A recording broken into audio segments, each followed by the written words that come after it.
जी नमस्ते। चलो, आज हम एनालिसिस करेंगे गणेश हाउसिंग कॉर्पोरेशन लिमिटेड का। तो देखते हैं कि कंपनी की क्या स्ट्रेंथ है, क्या वीकनेस है। तो चलो स्टार्ट करते हैं। तो जो Ganesh housing corporation limited company है वो 1991 में स्टार्ट हुई थी, और ये गणेश ग्रुप का पार्ट है, जो कि प्रमोटेड की जाती है by the mister Deepak Kumar Patel and mister Shekhar Patel. तो इनके द्वारा इस कंपनी को प्रमोट किया जाता है।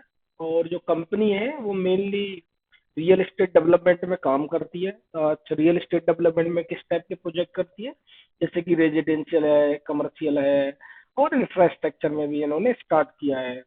तो मोस्टली जो इनके प्रोजेक्ट हैं वो अराउंड अहमदाबाद के अराउंड है। अहमदाबाद जैसे गुजरात की राजधानी अहमदाबाद के अराउंड है सारे इनके प्रोजेक्ट जो है। और जो कंपनी है वो सर्टिफाइड है किन किन के द्वारा? ISO 9001, 2008, ये इनके द्वारा ये कंपनी सर्टिफाइड है। और एंडोर्स किसके द्वारा की जाती है? ये KPMG USA की एक कंपनी है, उसके द्वारा इसको एंडोर्स किया जाता है ये गुजरात, ये गणेश हाउसिंग कॉर्पोरेशन लिमिटेड को। और ये जो कंपनी है ये डील करती है ऑर्गेनाइज सेक्टर में, ऑर्गेनाइज हाउसिंग एंड कंस्ट्रक्शन में। जैसे कि आप जो फ्लैट देखते हैं कि डिफरेंट डिफरेंट, जैसे कि नोएडा में बहुत सारे बिल्डर हैं, या दिल्ली में या गुड़गांव में बहुत सारे बिल्डर हैं, तो इसी तरीके से ये अहमदाबाद में फ्लैट बनाती है। तो ये NCR रीजन की बात करी मैंने, तो ऐसे ही अहमदाबाद में भी ये अपना काम करते हैं। तो अभी जो कंपनी ने स्टार्ट किया है जो वो मेनली ऐसे SEZ और टाउनशिप फॉर्मेट का भी डेवलपमेंट स्टार्ट कर दिया, जैसे टाउनशिप बनाना, और बड़ा लैंड पार्सल लेके उसमें टाउनशिप बना के सेल करना। तो ये भी कंपनी ने स्टार्ट किया है अभी। और SEZ भी स्टार्ट किया है। SEZ में क्या है कि बहुत सारी इकोनॉमिक जोन होता है, उसमें बहुत सारी कंपनीज होती है, तो वो भी इन्होंने डेवलपमेंट करना स्टार्ट किया है। तो ये भी बिजनेस इन्होंने स्टार्ट कर दिया है। अगर हम इन कंपनी के रोड मैप की बात करें तो नेक्स्ट 5 to 7 ईयर की क्लियर विजिबिलिटी है कंपनी के अंदर, जो कि फ्यूचर जो भी फ्यूचर के मार्केट में डायनामिक्स आने वाले हैं तो उनको इजीली हैंडल कर लेगी कंपनी। तो लॉन्ग विजिबिलिटी है कंपनी के अंदर। तो ये एक अच्छा पॉइंट लगता है मेरे को। जो मैनेजमेंट है वो इस ईयर के लिए 30% ईयर ऑन ईयर ग्रोथ के लिए कॉन्फिडेंट है। मैनेजमेंट ऐसा गाइडेंस दे रहा है। और जो लॉन्ग टर्म ग्रोथ है उसके लिए मैनेजमेंट ने बोला है कि 20 से 25% ईयर ऑन ईयर ग्रोथ हम कर लेंगे बड़े आसानी से। तो ये सारे जो पॉइंट हैं वो मैनेजमेंट ने बताए हैं। तो ये तो था एक ओवरव्यू। अभी चलो देखते हैं, थोड़ा इंडस्ट्री का ओवरव्यू देखते हैं कि रियल इंडस्ट्री किस तरीके से चल रही है। तो रियल एस्टेट इंडस्ट्री की बात करें तो रियल एस्टेट इंडस्ट्री जो है वो 2023 से और 2028 के बीच में करीब करीब 9.2% CAGR से ग्रो करने की एक्सपेक्टेशन है। और जो अहमदाबाद है उस जो, क्योंकि इनका मेन बिजनेस जो है वो अहमदाबाद में ही है, तो अहमदाबाद से बाहर इनका कोई भी प्रोजेक्ट है नहीं। तो हमें अहमदाबाद की लोकेशन को भी देखना बहुत ज्यादा जरूरी हो जाता है। तो जो गुजरात वहाँ पे अहमदाबाद में है, वहाँ पे सिग्निफिकेंट ग्रोथ देखी गई है रियल एस्टेट के अंदर। और अभी तो पिछले 1.5 2 साल से हर जगह रियल एस्टेट में एक बड़ी अच्छी ग्रोथ देखी गई है, बहुत ही अच्छा बूम आया है। यदि अब 1.5 2 साल पहले की बात करेंगे तो प्रॉपर्टी ऑलमोस्ट डबल हो गई है। तो डबल, कोई कहीं कहीं तो बहुत ज्यादा बढ़ गए रेट। तो ये इसका भी एक साइकिल चल रहा है अभी रियल एस्टेट का। तो यहाँ पे भी एक अच्छा खासा ग्रोथ देखने को मिला है अहमदाबाद के अंदर। अब जो अहमदाबाद है वो one of the fastest growing city है इंडिया के अंदर। और जो रेजिडेंशियल प्रॉपर्टी है अहमदाबाद में वो करीब करीब 9 से 13% इंक्रीज हुई है, जो कि मतलब हॉट स्पॉट प्रॉपर्टी बना हुआ है Ahmedabad for the investor. So that's why ये 9 to 13% का इंक्रीमेंट देखा गया है प्रॉपर्टी में अहमदाबाद के अंदर। अब जो जैसे कि हाउसिंग प्राइसेस है, तो housing prices in Ahmedabad have increase by 49%। अगर हम 2018 से और 2024 की बात करें तो करीब करीब 50% से हाउसिंग प्राइस वहाँ की इंक्रीज हुई है। और जो पिछले साल की बात करें तो वहाँ पे करीब करीब 16% का ग्रोथ देखा गया है प्रीवियस ईयर में।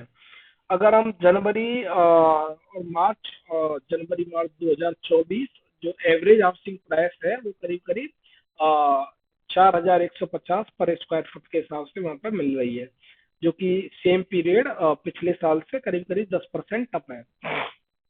तो ये वहाँ की एक स्क्वायर फीट की अभी अहमदाबाद की प्राइस चल रही है 4150। ये एक नॉर्मल है, कहीं ज्यादा भी होगा तो कहीं कम भी होगा, ये एवरेज करके दिया गया है।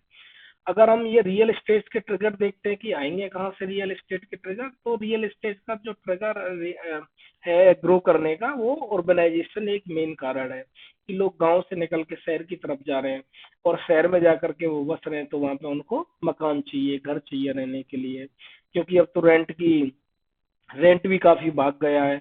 तो रेंट भी काफी महंगे, जो फ्लैट कभी रेंट पे एनसीआर में कहीं या नोएडा सेक्शन या दिल्ली या गुड़गांव, मान लो, जस्ट फॉर सेक मान लो कि आज से 3-4 साल पहले 10,000 का मिलता था, आज उसी फ्लैट का रेंट करीब करीब 25,000 या मोर देन 20,000 हो गया, तो डबल से भी ज्यादा हो गया। तो ये भी एक कारण है कि लोग बाग मतलब खुद का घर खरीदना ज्यादा प्रेफर करते हैं, तो इसलिए भी यहाँ पे एक ट्रिगर पॉइंट है रियल एस्टेट के ग्रो करने का। और जो रियल एस्टेट को इंडिया में जो रैपिडली मीन्स जो लीड कर रहे हैं, जैसे कि टायर वन सिटीज है वो लीड कर रही है, फॉर एग्जांपल बेंगलुरु हुआ, एनसीआर रीजन में गुड़गांव हुआ, नोएडा हुआ, या मुंबई हुआ। तो इस तरीके के जो टायर वन सिटीज है वो लीड कर रही हैं। तो ऐसा भी देखा जा रहा है कि जो अभी रियल एस्टेट सेक्टर है, एक्सपेक्ट किया जा रहा है कि 13% कंट्रीब्यूट करेगा टोटल इंडिया की जीडीपी में बाई 2025। और जो रियल एस्टेट का मार्केट है वो करीब करीब 280 बिलियन था 2023 के अंदर, ये पहुंचने की संभावना है 562 बिलियन बाई 2032। तो अगले 10 साल में करीब करीब डबल, नॉट 10 साल, इट्स 24, तो करीब अगले 8 साल में करीब करीब ये जो रियल एस्टेट का मार्केट है वो डबल होने की संभावना है।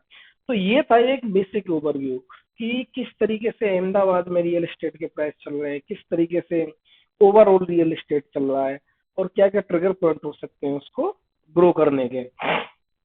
तो हमने ये इंडस्ट्री का ओवरव्यू देखा। अभी देखते हैं कि भाई जो ये अहमदाबाद, थोड़ा अहमदाबाद को हमने और स्पेसिफिक लिया है क्योंकि जो कंपनी का बिजनेस है वो टोटल अहमदाबाद के अंदर है।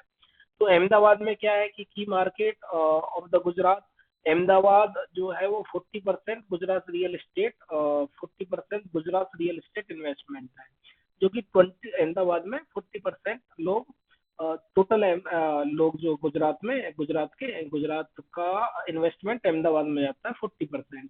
और जो 25% जीडीपी में गुजरात की में कंट्रीब्यूट करता है। एंड जो अहमदाबाद है वो इंडिया की 8th लार्जेस्ट सिटी है, नेशनल जीडीपी कंट्रीब्यूशन, तो rank as India 8th largest city Ahmedabad. तो ये अहमदाबाद के कुछ पॉइंट हैं। अब जो अहमदाबाद में वो हाईली अफोर्डेबल घर मिल जाता है इजीली, तो ये भी एक पॉइंट है। और जो क्वालिटी ऑफ लिविंग है वो भी अच्छी है। तो अहमदाबाद वैसे काफ़ी साफ सुथरा है, आई हैव गॉन थ्रू, तो मैं घूम के आया था अहमदाबाद, काफ़ी साफ सुथरा और अच्छी सिटी है। और यहाँ पे एक ग्रोथ का अच्छा खासा सीन देखने को मिल रहा है।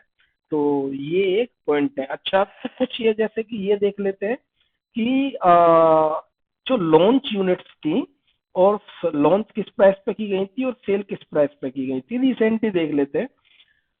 तो जैसे कि ये लॉन्च यूनिट है, यहाँ पे करीब करीब 2950 इन्होंने लॉन्च यूनिट करी थी 15 पे। तो यहाँ पे जो सेल बुकिंग हुई, तो ये इतने की यहाँ पे ये 2900 की यूनिट करीब करीब सेल कर चुके हैं।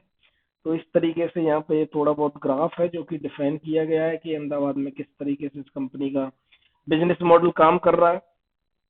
अगर हम चलो तो इन्वेंट्री ओवरहैंग की बात करें, तो अभी इनके पास में करंटली जो इन्वेंट्री है वो 15 ही बची हुई है। तो ऑलरेडी ये काफी अच्छा कर रहे हैं इस बिजनेस में। अभी देखते हैं कि कंपनी का क्या है, बिजनेस हिस्ट्री क्या है। तो कंपनी जो है वो गणेश ग्रुप की कंपनी है, जैसा कि मैंने पहले भी बताया है। और 1993 में इस कंपनी को लिस्ट कर दिया गया था थ्रू द आईपीओ। और जो कंपनी काम करती है वो मिड एंड हायर से इनकम सेगमेंट में काम करती है। हायर इनकम ग्रुप और मिड मतलब लग्जरी और नॉर्मल फ्लैट या घर बना के देती है। और कंपनी का एक अच्छा खासा ट्रैक रिकॉर्ड है। कंपनी नेट डेट फ्री है। तो ये एक रियल एस्टेट में काम कर रही है और नेट डेट है, तो मतलब बैलेंस शीट पे कैश काफी पड़ा है इसके पास में। और जो मेन एडवांटेज है ना कंपनी का वो ये है भाई, 500 एकड़ जमीन है अहमदाबाद में इनके पास में फॉर फ्यूचर प्रोजेक्ट। तो ये इसका मेन एडवांटेज है जो कि आगे की ग्रोथ को हैंडल करेंगे। और जो कंपनी है वो काफी दिन से रियल एस्टेट में काम कर रही है, तो regulations and strong relationship supply chain इसका काफी अच्छे तरीके से इनको पता है। और क्या highly skilled worker, contract worker, ये सारी चीजों के बारे में इनको पता है। और एक्सपेंडिंग प्रेजेंस, अब तो ये कमर्शियल में भी आ गए हैं, टाउनशिप में भी आ गए हैं। तो ये अब इन्होंने अपने फुटप्रिंट एक्सपेंड किए हैं। और from property delivery, consistent transparency from registration to the property delivery. अब जैसे कोई प्रोजेक्ट लगाया तो सारे ये अप्रूवल लेके फिर बुकिंग होती है, बुकिंग अमाउंट के बाद तो एक कस्टमर का ट्रस्ट भी बन जाता है कि भाई हाँ ये कोई घपला नहीं करेगा। तो इस चक्कर में ये भी एक ट्रस्ट वर्ती है रियल एस्टेट में। अगर हम इनका थोड़ा सा और देखें तो जैसे कि इन्होंने बता रखा है कंपनी का location, planning, value proposition, transparency है, एग्जीक्यूशन एक्सेलेंसी है। इन्होंने 22 मिलियन स्क्वायर फीट ऑलरेडी ये डिलीवर कर चुके हैं रेजिडेंशियल कमर्शियल रियल एस्टेट में अहमदाबाद के अंदर ही। अगर हम इनके बैलेंस शीट की बात करें तो करीब करीब 6500 मिलियन का 2019 से और अब तक इन्होंने 6500 मिलियन का डेट जो है वो रिड्यूस किया है। और अभी जो कंपनी है वो नेट डेट फ्री है। अगर हम आगे की बात करें तो आगे जो है ये 33 मिलियन स्क्वायर फीट का इंफ्रास्ट्रक्चर और स्पेशल जोन बना रहे हैं, लाइक मिलियन माइंड जो कि आईटी फेज है, और टाउनशिप एसेट है, ये रेडी कर रहे हैं। और जो अगले कुछ साल के अंदर ये टोटल सेल ऑफ द करीब करीब 1,75,000 100 मिलियन की इनकी next few years with total sales value करीब करीब इतनी है। उस साल में ये बता रहे हैं कि हमारी सेल्स वैल्यू जो है वो इतनी मिलियन होगी, 1,75,000 100 मिलियन, इतना ये सेल की बात कर रहे हैं। अब इनकी कुछ जननी की बात करें तो इन्होंने 1991 में कंपनी को फाउंड किया था। 1993 में लिस्टेड करके आईपीओ के थ्रू इन्होंने लिस्ट कर दिया था। और एनएसई पे 2007 में लिस्ट हुई थी, बोनस दिया था और 2006 में 2:1 का। और यहाँ पे आप वीडियो को पॉज करके थोड़ा और डिटेल में पढ़ सकते हैं, क्योंकि वीडियो लेंथी हो जाएगी तो इसलिए मैं सारे पॉइंट यहाँ पे कवर नहीं कर रहा हूँ। और इन्होंने इस वाले डेकेड में एग्जीक्यूशन के थ्रू 500 मिलियन नेटवर्थ की गई थी 2010 के अंदर। और फिर 2016 में इन्होंने बोनस इशू किया 1:1 का। और अभी इस 2024 में इन्होंने एनएससी जेड प्रोजेक्ट स्टार्ट किया है, जो कि आप देख सकते हैं अंडर डेवलपमेंट, जो कि 33 million square feet over the next ticket pipeline में है अभी। तो ये ऐसे करके यहाँ पे ये कंपनी का एवोल्यूशन दिखाया है कि किस तरीके से कंपनी चली है। अब यदि हम और देखें तो इन्होंने जो है वो 21 प्रोजेक्ट अब तक कंप्लीट किए हैं, जिसमें 17 रेजिडेंशियल थे और 4 हमारे कॉमर्शियल थे। इन प्रोजेक्ट में इन्होंने कितना एरिया सेल किया है, 22 मिलियन स्क्वायर फीट इन्होंने सेल किया है। और जो सेल वैल्यू है वो कितनी थी, 25,300 मिलियन। और एक्चुअल जो फ्री कैश फ्लो आया वो कितना आया है इनके पास में, 8,100 मिलियन। तो कौन कौन से प्रोजेक्ट इन्होंने कंप्लीट किए हैं अभी तक, मैपल ट्री, ये प्रोजेक्ट के नाम है इनके, मैपल ट्री है, मैपल ट्रेड है, और मालाबार काउंटी 1 एंड 3 है, ये सारे प्रोजेक्ट के नाम है। अच्छा, ऑनगोइंग प्रोजेक्ट कितने चल रहे हैं इनके, 3 प्रोजेक्ट जो है वो इनके ऑनगोइंग चल रहे हैं, जिसमें से 2 रेजिडेंशियल है और एक कॉमर्शियल है। कॉमर्शियल कौन सा है, मिलियन माइंड फेज 1। अच्छा, एरिया कितना है, 2.5 मिलियन का एरिया है। ये कब तक कंप्लीट होने के हैं, मार्च 2027। कब हुआ था स्टार्ट, जुलाई 21 में। अच्छा, एक्चुअल एक्सपेक्टेड सेल्स वैल्यू कितनी है, 15,000 मिलियन की। फ्री कैश फ्लो कितना आने वाला है यहाँ से, 7,300 मिलियन। तो ये कौन कौन से प्रोजेक्ट हैं, million mind phase 1, Malabar Exotica और मालाबार रेटिए। तो ये इनके प्रोजेक्ट जो ऑन गोइंग है। अब 4 प्रोजेक्ट इनके फ्यूचर प्लान है। तो उनमें कौन सा है, 8 फेज में एक रेजिडेंशियल है, 6 फेज में एक कॉमर्शियल है, एक टाउनशिप है 5 फेज में, एक कॉमर्शियल अगेन 1 फेज में है। एरिया कितना है इनका, 31.1 मिलियन स्क्वायर फीट। ये सितंबर 24 से सितंबर 34, तो इनका ये प्लान है। यहाँ से एक्चुअल सेल्स वैल्यू कितनी आएगी, 1,61,600 मिलियन। फ्री कैश फ्लो कितना आएगा यहाँ से, 1,01,300 मिलियन कैपिटलाइज, ये सब मिला के। और इनका प्रोजेक्ट कौन कौन से, ये जो कि मिलियन माइंड्स कमर्शियल, ये टाउनशिप, तो ये सारे प्रोजेक्ट इनके फ्यूचर वाले हैं जो 2034 तक ये कंप्लीट होने वाले हैं। तो यहाँ पे एक ये डिटेल ओवरव्यू मिला कि अपने को लॉन्ग टर्म विजिबिलिटी दिख रही है। अब जो कंपनी है वो 22 जैसा कि हमने देख चुके हैं। तो ये कंपनी ने कुछ प्रोजेक्ट हैं जो कंप्लीट किए हैं, वो अभी प्रीवियसली डिस्कस किया है। तो ऑन गोइंग प्रोजेक्ट भी चल रहे हैं कुछ कंपनी के। तो ये एक्विजिशन भी किया है कंपनी ने एक, तो कंपनी ने एक्वायर किया है गाटेल प्रॉपर्टीज प्राइवेट लिमिटेड में, जिन्होंने एक यूएस बेस्ड कंपनी थी उससे ये स्टेक खरीदे हैं वापस। और ये अब 100% सब्सिडी हो गई है गणेश हाउसिंग की घाटे में।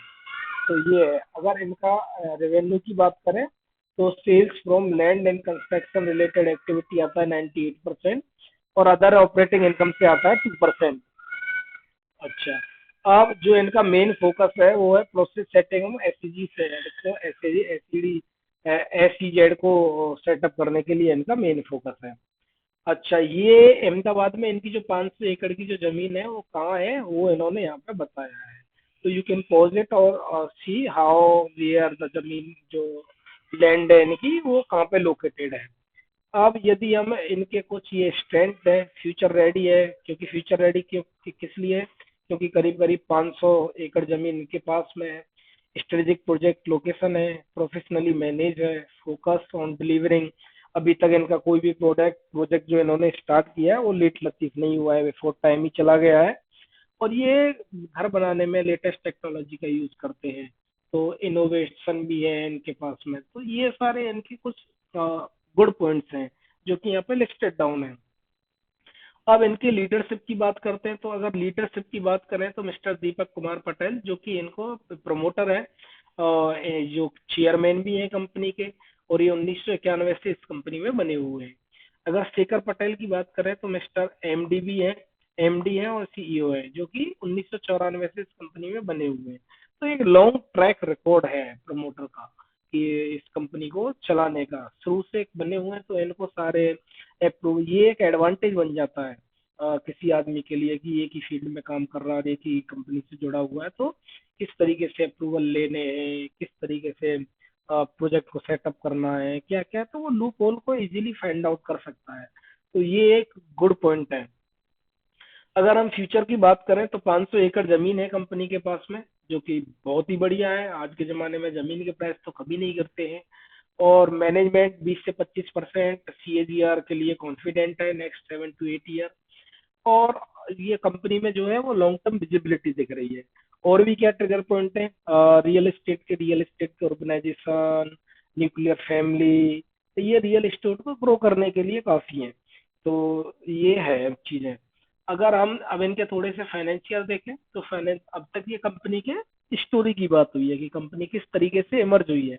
अगर हम स्टोरी की बात, तो अच्छी लगी स्टोरी, बट फाइनेंशियल भी तो देखने चाहिए कैसे हैं। अगर हम इनकी सेल्स की बात करें तो पिछले 10 साल में 12% सीएजीआर का सेल दिया है, 5 साल में 28% सीएजीआर निकाला है इन्होंने, और पिछले 3 साल में 74% सीएजीआर से, और पिछले 12 महीने में 34% का सेल ग्रोथ इन्होंने दिखाया है। अब प्रॉफिट कैसा आया है, 25% का प्रॉफिट आया है सीएजीआर का पिछले 10 साल में, 77% का पिछले 5 साल में सीएजीआर से प्रॉफिट आया है, और 85% का पिछले 3 साल में सीएजीआर से आया है, और पिछले 12 महीने में 58% आया है। अब ये प्रॉफिट ग्रोथ रही है कंपनी की। अब जब प्रॉफिट ग्रोथ ऐसी रही है तो जाहिर सी बात है शेयर प्राइस भी बढ़ा ही होगा अच्छे से ही। तो पिछले 10 साल में स्टॉक प्राइस है वो 28% सीएजीआर से बढ़ी है। पिछले 5 साल में 101% सीएजीआर से बढ़ा है, मतलब हर साल आपके पैसे को डबल किया है पिछले 5 साल से। पिछले 3 साल में 69% सीएजीआर से बढ़ा है, और पिछले 1 साल में 174% का रिटर्न दिया है। तो ये इस तरीके से इसका शेयर भागा है। अगर हम इनके रिटर्न एंड इक्विटी की बात करें तो 10 साल का 8% है, 5 साल का 11% है, और पिछले 3 साल का 24% है, और पिछले साल का ये 42% है। तो ये रिटर्न इन इक्विटी है। अगर कंपनी के मार्केट कैप की बात करें तो मार्केट कैप कंपनी का 8,758 करोड़ रुपए का है। करंट प्राइस जिस दिन ये वीडियो रिकॉर्ड हुई है उस दिन ये 1048 रुपए की करंट प्राइस है, जो कि अगर कंपनी के हाई की बात करें तो 1195 रुपए का हाई किया है, और लो की बात करें तो 368 रुपए का लो किया है पिछले 52 वीक में, मतलब पिछले एक साल में। अगर स्टॉक के पीई की बात करें तो 18 का पीई है, और इंडस्ट्री के पीई की बात करें तो 30 का पीई है। अगर इंडस्ट्री के पीई से कंपेयर करते हैं तो कंपनी लुकिंग चीप। अगर बुक वैल्यू की बात करें तो 208 का बुक वैल्यू है, डिविडेंड यील्ड ऑलमोस्ट 1% का है कंपनी का। फेस वैल्यू कंपनी के शेयर की 10 है। आरओई डिस्कस कर चुके हैं। Profit growth, free cash flow company के पास में 486 करोड़ के हैं। करंट एसेट कंपनी के पास में 1298 करोड़ के, और पैग रेशियो कंपनी का 0.23 का है। प्राइस टू सेल 9.6 है। ये कुछ पैरामीटर हैं जो कि आपको हेल्प करेंगे ये जानने में कि कंपनी एक्सपेंसिव है कि कंपनी अंडर डाउन है, कि मतलब सस्ती है। और ये रिटर्न ऑन इन्वेस्टेड कैपिटल 32.6% का है। प्रमोटर होल्डिंग कंपनी के पास में करीब करीब 73% की है। तो ये कुछ फाइनेंशियल कुछ रेशियोज हैं जो कि आप डिसाइड कर सकते हैं अपनी इन्वेस्टमेंट के लिए। तो कंपनी के पास में डेट टू इक्विटी जो है वो 0.02 है, ऑलमोस्ट डेट फ्री है कंपनी। और अगेन ये कोई बाय एंड सेल रिकमेंडेशन नहीं है, just we are trying to understand company's business. अब रिस्क की बात करें, पहले तो भाई चैनल को सब्सक्राइब कर लो यार, वीडियो ताकि हम कोई भी वीडियो और भी डालें तो you can not miss it. और आप प्रीवियस वीडियो भी देख सकते हैं कि काफी से जो वीडियो है वो उनके शेयर प्राइस सब भी देखें तो काफी बड़े हुए हैं, तो जो काफी इमर्ज हुई है कंपनी, अच्छा है। क्योंकि अच्छी मैंने खुद पर्सनली देखा है कि काफी बड़ी हुई है कंपनी। कंपटीशन रिस्क की बात करें, कंपनी के पास में क्या क्या रिस्क हो सकती हैं।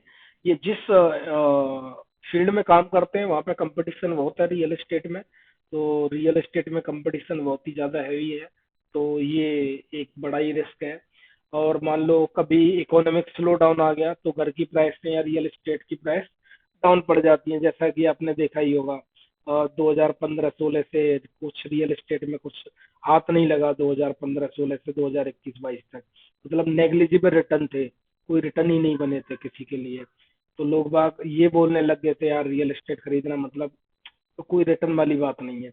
और यदि मान लो दूसरा रिस्क क्या है कि लेबर कॉस्ट बढ़ गई और रॉ मटेरियल कॉस्ट बढ़ गई तो इनके प्रॉफिट मार्जिन पर असर हो सकता है।